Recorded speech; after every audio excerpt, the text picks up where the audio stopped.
ಇಲ್ಲಿ ನೋಡಿ ಇದ್ರಲ್ಲಿ ಇದೆಯಲ್ಲ ಸೇಮ್ ನೋಡಿ ನೀವು ಅಲ್ಲಿ ಅವ್ರ ಸ್ಕ್ರೀನ್ ಮೇಲೆ ಲೈಟಿನ ಆನ್ ಮಾಡಿ ಸ್ವಲ್ಪನೇ ಕೊಟ್ರಿ ಅಂದ್ರೆ ಎಲ್ಲ ಲೈಟ್ ಇರುತ್ತೆ ಹಿಂಗೆ ಮಾಡ್ಕೊಂಡು ಇದನ್ನ ಫುಲ್ ಮಾಡ್ಬೋದು. ಆದ್ರೆ ನೀವು ಆನ್ ಮಾಡ್ಬಿಟ್ಟು ಅದನ್ನ ಪ್ರೆಸ್ ಮಾಡಕ್ ಹೋದ್ರು ಶಾಕ್ ಹೊಡಿಯುತ್ತೆ.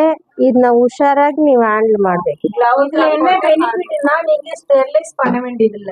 நெக்ஸ்ட் கஸ்டமர் யூஸ் பண்றப்போ இதுவே ಆಟೋಮ್ಯಾಟಿಕಲಿ ನಿಮಗೆ ಬೇರೆ ಬೇರೆ ಬರುತ್ತೆ. ನೋಡಿ ಸಿಂಪಲ್ ಅಲ್ಲಿ ಹಿಂಗೆ ಮಾಡ್ಬೇಕು. ಸಿಂಪಲ್ ದೊಡ್ಡದಿದ್ರೆ ನಾವೇನ್ ರೊಟೇಟ್ ಮಾಡ್ಕೋಬಹುದು.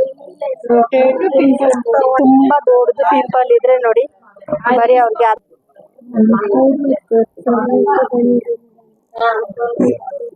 ತುಂಬಾ ಪಿಂಪಲ್